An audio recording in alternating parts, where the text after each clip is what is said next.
मुझे लगता है आज मनोज काका जी आपसे ही शुरुआत करते हुए, अब गठबंधन में इतनी सारी गांठें हैं, ये हरियाणा और मध्य प्रदेश का बदला आप लोग निकाल रहे हैं क्या महाराष्ट्र में, कि यहां पर कांग्रेस ने सीटें नहीं दी हैं, महाराष्ट्र में अब वो पूरा कर लिया जाए?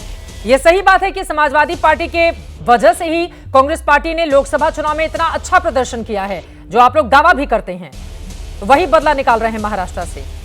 ऐसा लगता नहीं है कि महाविकास आघाड़ी आप लोगों को 5 सीटें देगी, तो फिर क्या करेंगे?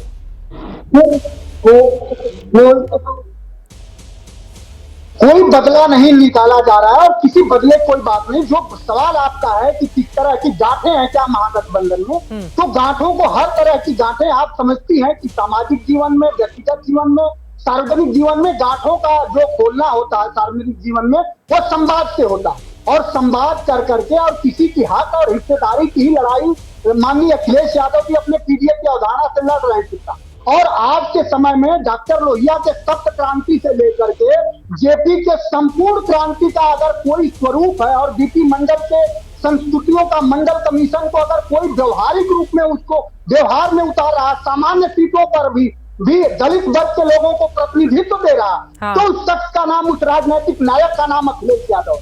इसलिए राजनीतिक नायक कांग्रेस पार्टी को समझ में क्यों नहीं आ रहे हैं? मध्य प्रदेश में हम लोगों ने देखा था किस तरह के शब्दों का इस्तेमाल किया गया था, वो भी कांग्रेस पार्टी के बड़े नेताओं की ओर से, और दिल्ली से उसका खंडन भी नहीं किया गया। वहीं हरियाणा में जब आप लोग सीट मांगने के लिए जाते हैं तो वहां भी कह दिया जाता है कि सपा का यहां तो अस्तित्व ही नहीं है। तो मुश्किलें तो है ना, ये इसी वजह से ये सवाल है कि आप ये जो राष्ट्रीय नायक की बात बोल रहे हैं, ये कांग्रेस पार्टी को नहीं समझ में आ रही है ना। और मुझे लग रहा है कि आपके ऑडियो में कोई दिक्कत है, दोबारा से आपको कनेक्ट किया जाए, थोड़ी आपकी आवाज दबी हुई आ रही है। सवाल का आप जवाब दीजिएगा जफर इस्लाम साहब आपके पास आते हुए। अब वो तो इन लोगों की बात है, इंडिया गठबंधन में सीट बंटवारे को लेकर पेंच फंसे नहीं, आप लोग बड़े मजे ले रहे हैं। हाँ, ले आपकी आवाज साफ नहीं आ रही है। मनोज काका जी, आपकी आवाज बिल्कुल थोड़ी दबी हुई आ रही है, आप इतना दहाड़ के बोलते हैं। आपका मैं दोबारा से फ्रेम करवाती हूँ, आप उनको ठीक कीजिए, फिर मैं इस सवाल का जवाब दूंगी। लेकिन उसके पहले जफर इस्लाम साहब, मैं यहाँ पर आंकड़े देख रही थी, आप लोगों ने भी तो अभी 73 सीटों को लेकर क्या होगा फॉर्मूला, कुछ निर्णय ले ही नहीं पा रहे हैं, और आप लोग दूसरों के घर में झांक कर देख रहे हैं कि सीटों का बंटवारा हुआ या फिर नहीं हुआ। और अखिलेश यादव आंख दिखा रहे हैं, बीजेपी बड़ा खुश हो रही है। हाँ, देखिए, इनके घर में तो लड़ाई जग जाहिर हो रही और साफ लड़ाई दिख रही है कि एक दूसरे स्टेटमेंट भी दे रहे हैं एक दूसरे के बारे में। कभी शिवसेना यूबीटी के नेता जो है संजय राउत स्टेटमेंट देते हैं, कभी नाना पटोले देते हैं, कभी अबू आजमी देते हैं, कभी शरद पवार की टीम से कोई आवाज आती है, तो आपस में नूरा किश्ती चल रही है इनकी। लेकिन हमारे यहाँ कोई लड़ाई नहीं है, हमारे यहाँ पार्ट ऑफ स्ट्रेटेजी है कब कितनी सीटें डिक्लेयर करना है। आपको मैं ये बता दूं, सारे सीटों में जहां जहां जिसको पर्चा दाखिल करना है, सबको पता है किसको पर्चा दाखिल करना है, कोई कंफ्यूजन नहीं है। हाँ। समय समय पे सबकी तैयारी है, और जिस वक्त उसको पर्चा भरना है 28-29 में, सब अपने आप समय से पर्चा भरेंगे। हमारे यहाँ कोई कठिनाई नहीं है। और आपको हम तीनों, अरे 2 दिन बाकी हैं, आपके 73 बाकी हैं, कब निकलेगा फॉर्मूला जफर साहब, यही तो सवाल है ना। अरे सुनिए,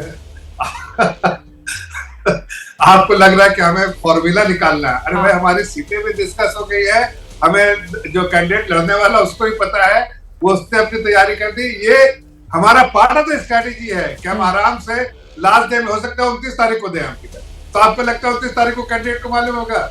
अरे भाई, हमको कैंडिडेट सबको पता है, सबकी तैयारी हो चुकी है, सबके पर्चे बन के रेडी है, खाली दाखिल करना बाकी है। हमें कोई चिंता नहीं है, हम सीधे मैदान में कैसे लड़ना है उसकी चर्चा कर रहे हैं, हम उसकी तरफ बढ़ रहे हैं। ये लोग आपस में टिकट की बंटवारे की लड़ाई। अखिलेश यादव जब कहते हैं कि राजनीति त्याग की जगह नहीं होती है, बीजेपी को इतनी खुशी क्यों मिलती है उनके बयान से? देखिए, आप लोगों को सूट करने वाला बयान तो दिया नहीं है उन्होंने कि बीजेपी को फायदा कर जाएगा। एक बात आपको चित्रा जी बहुत अहम बात बताता हूं जी। राजनीति में जिस पार्टी के मुखिया कहते हैं त्याग की कोई जगह नहीं, वो राजनीति में कभी सक्सेसफुल नहीं होते। किसी के कंधे में रह के आप एक बार चढ़ सकते हैं, दोबारा नहीं है, उनका फॉल पक्का है। राजनीति में दबाव, राजनीति में उसकी जगह रहती है, मर्यादा रहती है कि हम जो है त्याग दें, और कभी समय ऐसा होता है कभी त्याग देना पड़ता है, कभी समय ऐसा होता है त्याग नहीं देने की जरूरत पड़ती है, लेकिन त्याग देना ही पड़ता है। ये राजनीति का तरीका है। और जो एक त्याग कर नहीं रही है, आप कह रहे हैं अखिलेश यादव त्याग कर दे, ये गजब है। खुद तो बीजेपी ने 121 उम्मीदवारों के नाम का ऐलान कर दिया है, वो भी तब जब अभी 73 सीटों पर फाइनल फैसला बाकी है। त्याग के लिए दूसरी पार्टियों पर आप उंगली उठाएंगे और खुद की पार्टी बिल्कुल बड़ा भाई बन के आगे बढ़ते हुए चली जाएगी, ये ठीक है।